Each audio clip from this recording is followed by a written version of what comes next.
Hello everyone and welcome back to my channel. In today's video, we are going to dive into one of the most glorious and fascinating periods in the history of English literature, the Elizabethan Age. Now, this period is often called the Golden Age of English drama and poetry. It's the age of William Shakespeare, Christopher Marlowe, and Ben Jonson. It is also the age of Queen Elizabeth I, whose strong leadership helped shape England into a culturally rich and powerful nation. So let's get started. First, we will look at the highlights of this lecture. We'll talk about the introduction of the Elizabethan age, some important historical events, a timeline of major happenings, and the literary features that make this period so special. By the end of this session, you will understand why the Elizabethan age is celebrated as the peak of English literature, especially Elizabethan drama. So, first of all, what is the Elizabethan age? The Elizabethan age began in 1558 when Queen Elizabeth I, yes, Queen Elizabeth I came to the throne. Her rule brought peace and economic reforms. Along with that, it also brought in a deep sense of national pride. Literature touched new heights during this period. Theatre and poetry flourished like never before. Strong nationalism and patriotism were the main highlights of this age. It was also referred to as an age of peace. It is also known as the golden age in the history of English literature, especially drama. So, England had just come out of a period of chaos and confusion due to the wars that it had faced. Thanks to the unstable rules of Mary I, Henry VIII, and Edward VI. But Elizabeth, yes, she changed all of that. The famous poet John Milton, this is the quotation and this is the quote he said about this age specifically. This needs to be remembered as it has appeared in the exam manifold. We suddenly see England, a noble and puissant nation, rousing herself like a strong man after sleep and shaking her invincible locks. Very important quote. And this quote says it all. Elizabeth brought strong leadership, and with the help of her printing press, books became easily available. Her approach towards the government of a nation was very subtle. So now let's look at the historical background of this period. One big feature of this age was religious tolerance, which means that Protestants and Catholics managed to live together in peace, which was rare in Europe at the time. This was also the era of exploration. Many new lands were discovered by adventurers like Sir Walter Raleigh and Francis Drake. The first theatre of England, yes, the first theatre of England was opened in London, which was also known as the theatre. It was opened in this period, and this was followed by many other public theatres. And of course, great writers like Shakespeare, Christopher Marlowe, and Ben Jonson, etc., they all also began to flourish in this period. The literacy rate increased, and thanks to the printing press for that, and trade routes were opened, which brought wealth and prosperity to the nation.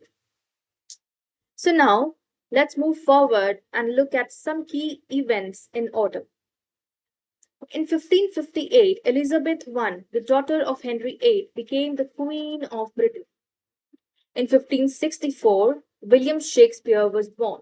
These dates are very important to remember from examination point of view. In 1568, Mary, yes, the Catholic Queen of Scots, she claimed her right to the English throne. In 1576, the first public theatre, the theatre was opened by James Burbage.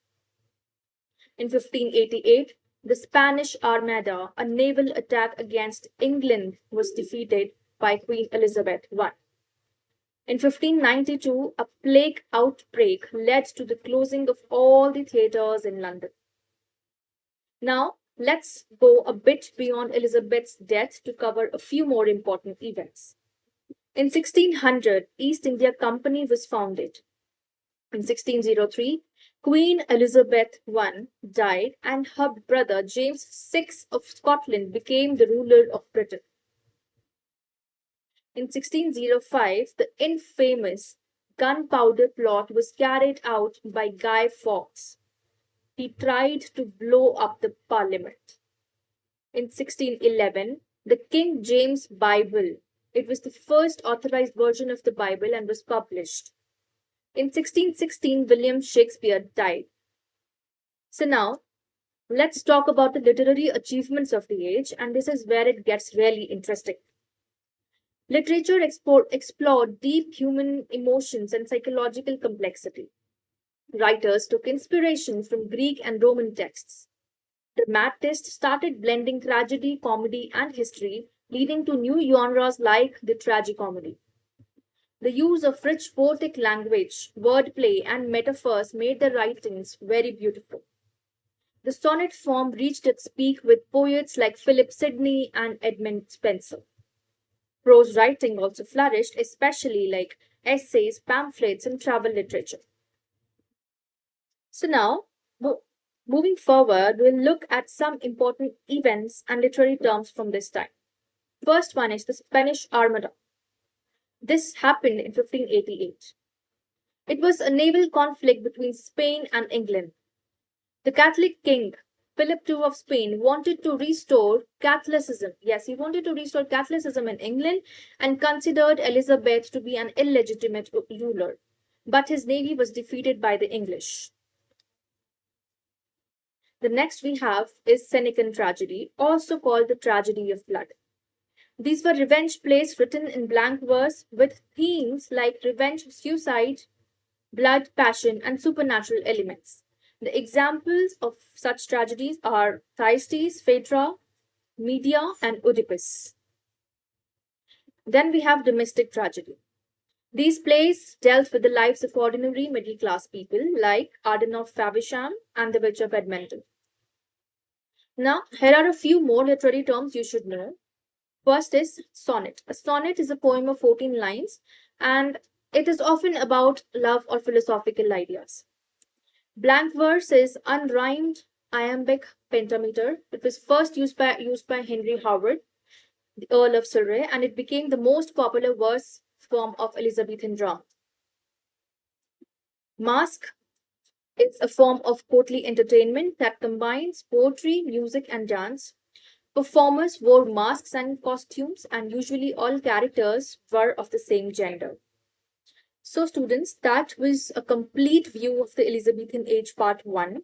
We talked about Queen Elizabeth's strong leadership, the peaceful and prosperous time it brought, the growth of drama and poetry, and the key events and literary terms that shaped this golden era. In the next part, we'll explore the major writers and their works in detail. So, if you found this video helpful, don't forget to like, comment, and subscribe to the channel for more such English literature content. And do share this with your friends who are preparing for UGC-NET or any other English literature exams. Thanks for watching.